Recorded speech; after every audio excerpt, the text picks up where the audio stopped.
You know, Jim, I listen to your podcast every week with Tom, and I did say post-Thanksgiving.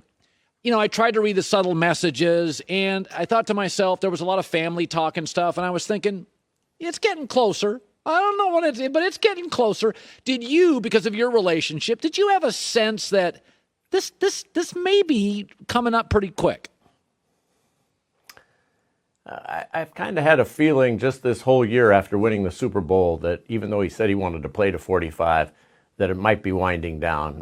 It wasn't anything that he stated, in those terms, but you could just kind of sense and feel it. And, it's hard to go through the process every week. And you see all the treatment that he was going on and getting from Alex Guerrero, who's been his coach and been with him for a long time. And the treatments were just getting longer and longer and harder. And, when you're 44 years of age and you're getting hit by Aaron Donald and Von Miller and all of these guys, it's not easy. And by the way, we had a good time. You came on the podcast with us earlier this year, so we enjoyed having you on. It's funny for Tom. I don't see him. I don't see him being an employee of. I think he's going to run a company. He's got 3 or 4. He's done very well. He's a very aspirational guy.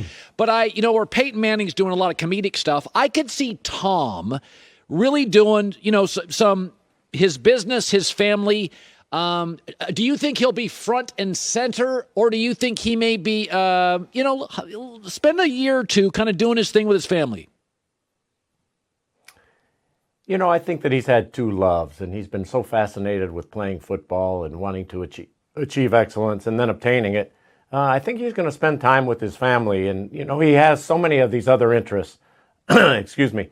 He's involved with the Brady brand that was just announced, TB12, which is trying to change nutrition and pliability and help young athletes and adults go about their lives better and fix their bodies and so forth. And he also has the cryptocurrency he's involved with, Autograph, the company.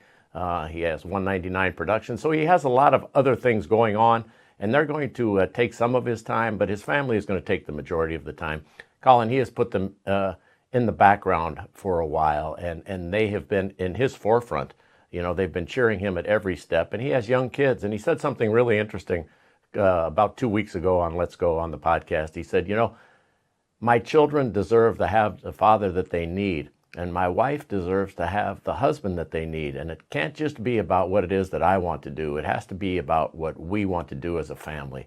So I think he was feeling that, he's achieved everything he could in professional football, and his records are going to never be broken. You're a younger man than I. They won't be broken in my lifetime. I doubt in your lifetime either. And he set the bar so high, and he didn't want to miss anymore. His oldest son is 14 or 15 now, Jack, and his younger son Benny and Vivi are 3 or 4 or 5 years younger than that. So he didn't want to have this impressionable time like he had with his father all evaporate, and with his sisters. So it weighed on him. And Giselle, in her own right, is such a superstar, the top of her industry. She's been raising the family, and he had been all the attention had been on him and his professional life. So he knew that dynamic had to change at some point because he loves his family, and it's not obligatory, it's not perfunctory. He loves being with them and wants to be with them. They're great kids, and they need their father. So he's making the right decision. There's nothing left to achieve, and to get beaten up at age 45 just to say you did it, well, technically, I guess he could retire in the preseason and have made it to age 45, not having played a game, but with the actual number. And by the way, it's an arbitrary thing anyway. Who really cares, right, Colin? Yeah. You that book behind you, the bestseller, Talking to Goats, you've dealt with a lot of great athletes, obviously. I said John Elway, Roger Staubach, and now Tom Brady left with something left. There is how you retire speaks to you. Johnny Carson's last couple of shows were elegant. Johnny was elegant. Jon Stewart, Seinfeld, my favorite comedians, left on top. There is something regal about this exit. It's befitting of Tom. It's you know what I'm saying? There's and you talk to all these greats. I don't as much. It's the way Tom should retire, I guess, is the way to put it. It feels fitting for him, right? Well, it is a great point. He's number one in all the statistical categories, and he's probably going to lose the vote for the MVP to Aaron Rodgers, who had a great year, but it easily could have been Tom. You know, and you mentioned those names right there, and one that stands out to me, who just said it's just time, and he went out on top. You mentioned Johnny Carson. How about John Madden? John Madden won more Emmys than they've ever made, whatever the number is, 24, 25. John Madden is the most popular figure in the history of professional football. John Madden could still be calling games up until Thanksgiving of this year. Unfortunately, he passed away just after Christmas.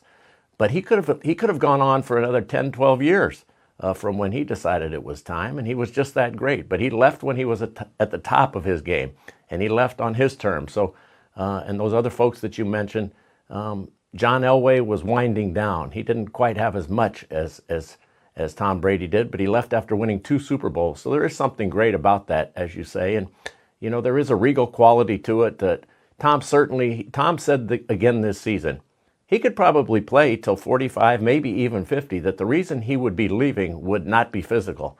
And he's proven that right. It's not because he can't perform. It's because he just doesn't want to anymore. Jim Gray, part of the Let's Go podcast with Tom Brady and Larry Fitzgerald on Sirius XM Radio, and Talking to Goats. It's a fun, easy read, all sorts of great stories, best-selling author, and you can see all the Emmys behind him. If you ever need to store them somewhere, we've got space in my little grotto up the street there, Jim. We appreciate that. It's good seeing you, my man. Absolutely. All right. Thanks for having me back in the herd, Colin. Good to be with you. Hi, everybody. Thanks for watching. Subscribe here to get the latest from the show. Also, be sure to check out more of the best clips from The Herd or go watch a few segments from other shows on FS1.